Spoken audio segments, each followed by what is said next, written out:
Fala pessoal, tudo bem com vocês? Um clube abandonado, um time apático e um interino perdido. O resultado 4-0 Flamengo. Vamos falar do resultado e a perspectiva daqui pra frente? Chega mais, eu sou o Chico Garcia, inscreva-se no canal e vamos juntos.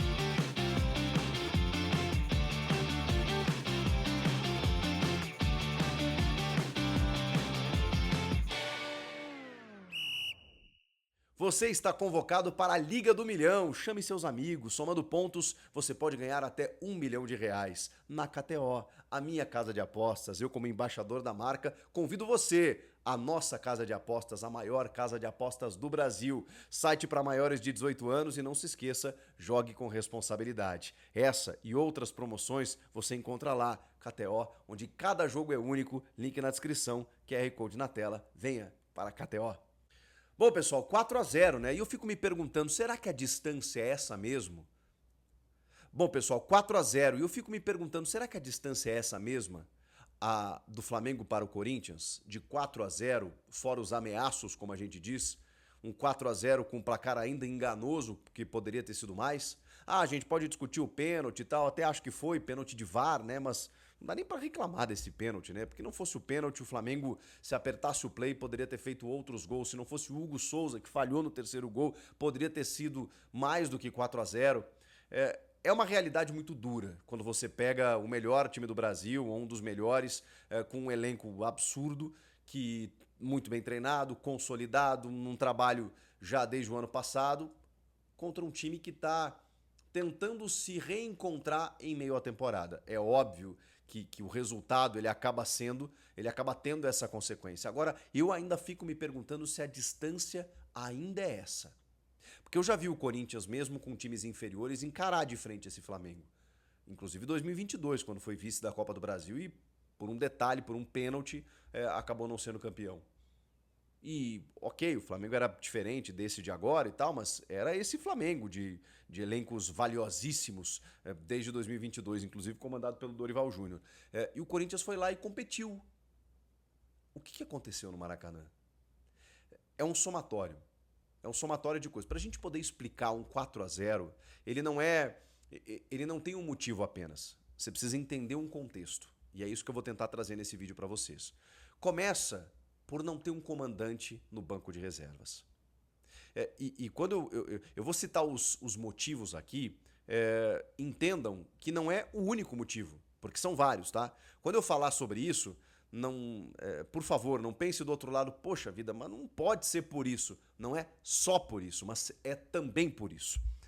Não tinha um comandante no banco de reservas. E mais do que isso, o Corinthians ficou 10 dias sem um comandante, que ainda nem começou a trabalhar.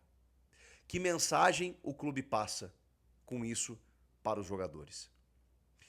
Ah, Chico, mas poxa, o Tite estava apalavrado, né? Estavam esperando ele no treino, de repente ele desiste. Aí o Corinthians tem que recomeçar a sua busca, e aí demora, e aí o Dorival pediu muito e não sei o quê. Eu sei de tudo isso. Eu fiquei trazendo aqui todos os dias os relatos e o minuto a minuto do que estava acontecendo. Eu sei exatamente que, obviamente, não foi só culpa do Corinthians essa negociação, mas 10 dias sem um técnico. Vocês acham que passa que tipo de mensagem para o grupo de jogadores? Pois é, esse é um dos motivos. Eu imaginei também que o Dorival Júnior nos camarotes, observando o elenco, que os caras iam correr um pouquinho mais, né? Que os caras iam dar um pouquinho mais o sangue. E aí vem para o segundo motivo.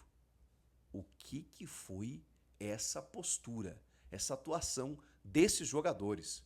E aí eu preciso cobrar desses jogadores, né? Pelo amor de Deus. Eu sei que falta comando. Quando você chega na tua empresa e o teu chefe não tá, muitas vezes você sabe o que fazer.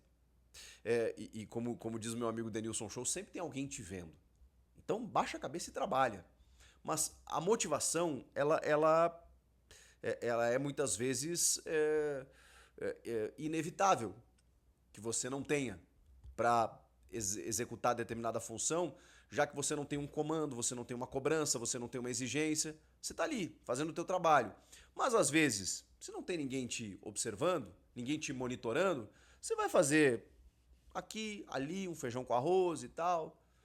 Então, quando eu digo que não tinha um comando, é porque os jogadores estão há uma semana sem saber se esse é o esquema tático ideal, sem saber qual o direcionamento melhor eles podem ter para o funcionamento do time, sem saber qual a perspectiva que eles vão ter daqui para frente, sem saber se o cara que está jogando hoje, se ele vai continuar como titular ou não.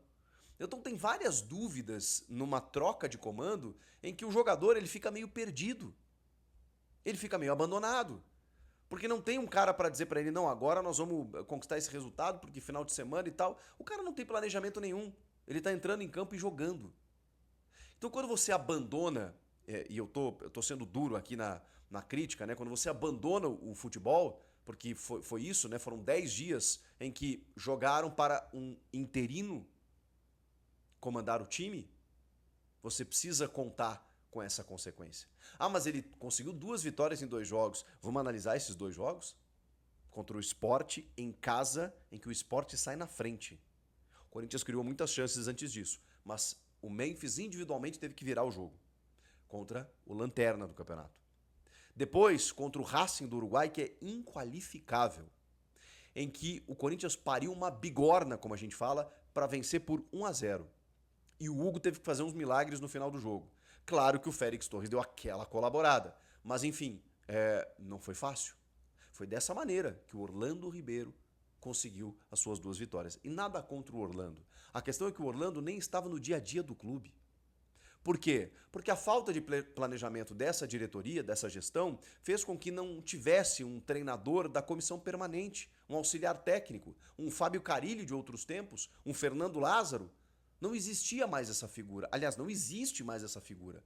Não tem um cara que está ali no dia a dia, bebendo da fonte dos técnicos que ali passam, ou muitas vezes passando ao treinador, porque está ali há mais tempo, dizendo: esse cara está correndo, esse cara está se dedicando, esse moleque aqui está pedindo passagem. Não existe isso.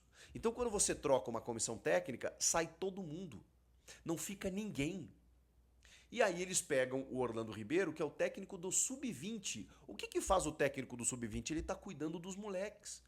Ele tá cuidando do Sub-20. Ele tava numa final de copinha no início do ano. Ele não tem o dia a dia do clube. Só que aí ele chega e desembarca e diz assim, ó, assume o time aí para esses 2 próximos jogos, para esses 3 próximos jogos. E aí o cara tem que fazer o quê? Caramba, eu não tava aqui.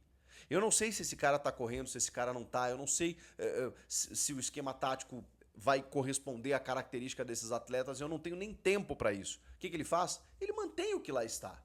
Ele pega o time, porque ele provavelmente estava vendo que o Ramon Dias estava escalando e tem um motivo pelo qual o Ramon Dias foi demitido, porque não estava dando certo. Mas aí, quando ele chega, ele pensa assim, o que eu vou fazer? Eu vou seguir o que está sendo feito. Claro, o cara vai na zona de conforto, na bola de segurança e escala praticamente a mesma escalação e não muda nada.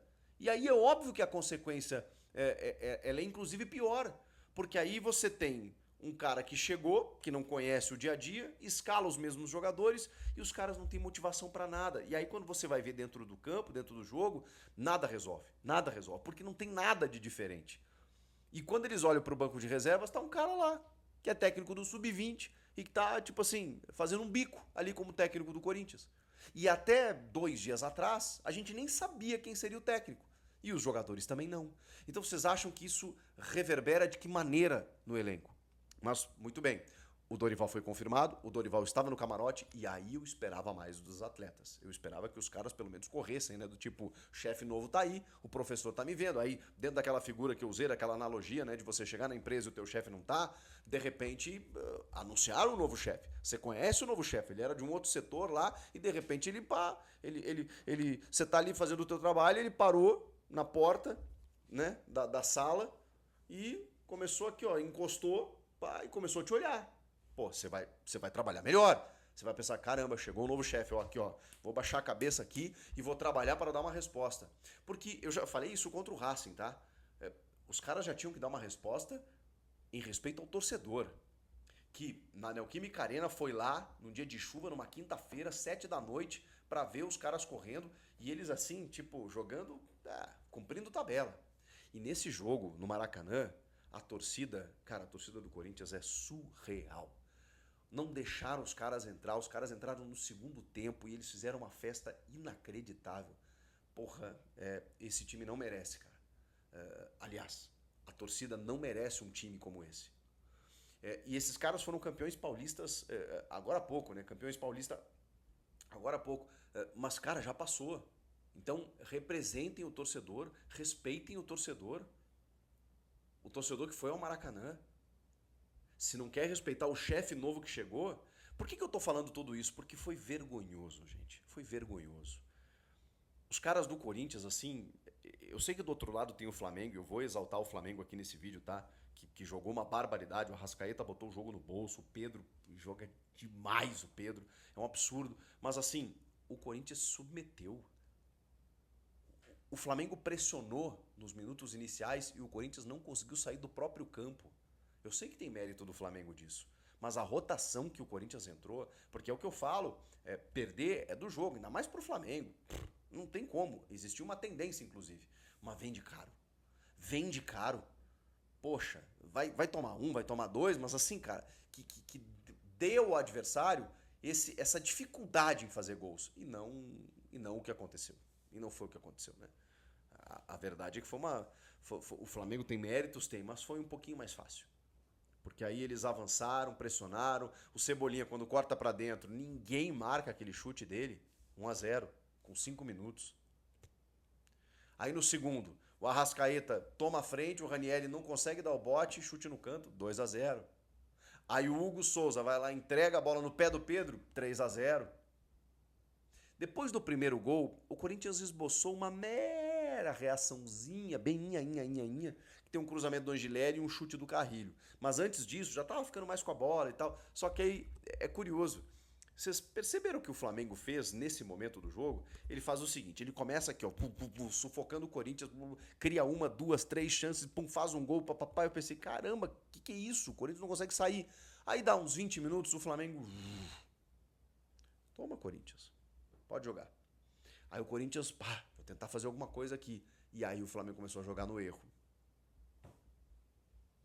E aí o primeiro tempo termina 3-0. E aí no segundo vem o quarto e aí cria outras possibilidades que o Hugo Souza tem que defender. Tem um chute do Arrascaeta no travessão, que é um negócio maravilhoso. Assim, o Flamengo dominou, gente. O tempo inteiro, os laterais, defensivamente também, tá? Partida defensiva do Flamengo, porque quando o Corinthians tentava se criar, o Eric Pulgar voltava, o Nico Dela Cruz correndo, a defesa já subia uma linha aqui, já desarmava, já... Impressionante. E os laterais também recompondo, uma loucura, uma loucura. Flamengo muito bem treinado, muito bem organizado contra um time assim. O que nós estamos fazendo aqui? O que nós vamos fazer a partir de agora? Quem é o nosso chefe? Onde é que eu tenho que atacar? Para onde eu tenho que correr? Esse era o Corinthians. E aí tem uma dificuldade de elenco, né? Quando o Felipe Luiz chama o Gonçalo Plata e o Bruno Henrique, por exemplo, no segundo tempo, a gente vê uma diferença. E o Memphis Depay acaba machucando no primeiro tempo. Por quê? Porque aí ele escala o 4-3-3, só que o Orlando Ribeiro diz que foi um 4-4-2, porque o Romero fica numa linha mais abaixo dentro do meio campo. Tá errado também, né? O Romero não é esse cara. Mas o Coronado não tinha condições para 90 minutos, o Talismã... A escolha é o Romero não é esse cara. Então tem uma montagem ruim feita no elenco aí. Que eu sei que reformulou, fez uma transição e tudo mais, mas já tá claro que precisa de mais coisas. E já estava, inclusive, no início do ano, quando a diretoria opta por não contratar. É o preço que se paga. Contratou só o Angileri, que veio de graça, veio sem custos, veio a pedido do Ramon, porque ele percebeu que com Hugo e Matheus Bidu não dava, e aí trouxe o Angileri. Foi a única contratação. Mas não percebeu que precisavam de zagueiros? Eu tava esperançoso com o André Ramalho nesse jogo, cara. Depois de tudo que eu vi do Félix Torres nas últimas partidas, eu pensei, cara, o André Ramalho, já recuperou, né? Ele tava jogando um pouco no sacrifício, com algumas dores.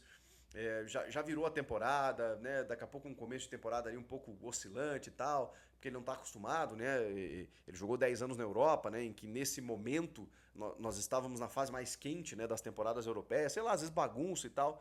E eu pensei, ele vai jogar ao lado do Gustavo Henrique e tudo mais, e o André Ramalho, meu Deus.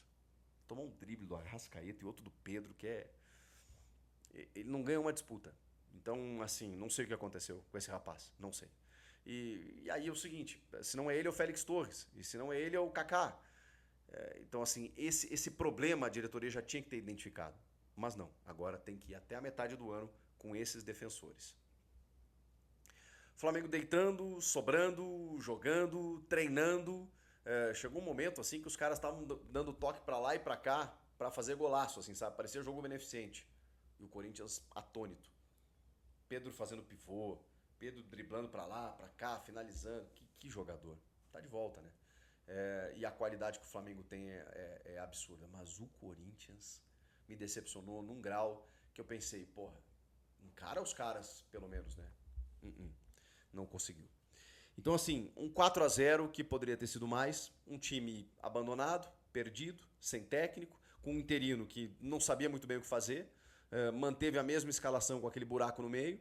Nós tivemos algumas individualidades que sofreram, eu vi a galera pesando pra cima do Breno Bidon, mas assim, gente, não é a dele, tem que centralizar toda a armação do time.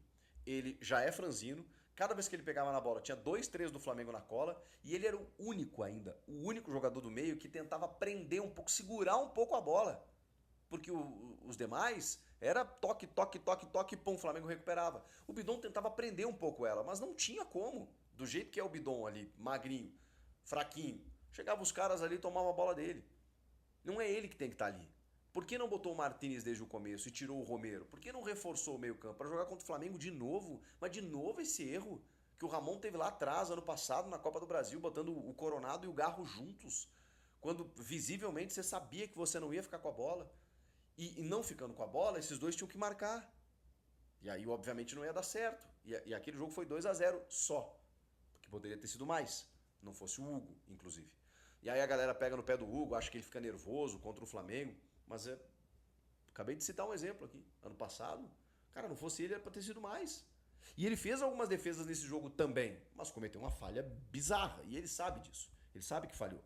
Agora, determinar a carreira do Hugo por conta disso também é de um mau caratismo, é de uma canalice tremenda. Porque há um mês e pouco, esse cara tava pegando um pênalti numa final de campeonato e dando um título que o time não tinha desde 2019. Naquele momento ali tinha acabado tudo, gente. E o Hugo pega aquele pênalti do Veiga. Então, falar que agora o Hugo não tá preparado, que o Hugo não sei o quê, que o Hugo é super valorizado. Pera aí, gente, por conta de uma falha. Que todo o sistema defensivo tem falhado, aí por conta de uma falha, a gente vai apagar todo o restante, também acho injusto. Enfim, eu só não acho que a distância seja essa, de um 4-0 e um amasso como foi. É porque tem algo errado na postura dos atletas, na falta de comando e na falta de um treinador e de um respaldo maior. Agora ele vai começar o trabalho e a gente vai estar aqui para analisar, para entender de que forma ele vai conseguir interferir nesse time, porque algumas mudanças precisam ser feitas logo. Dorival tá chegando. Vamos ver o que acontece daqui para frente. O que vocês acharam do jogo? Comenta aqui, inscreva-se no canal e eu volto na próxima. Tchau!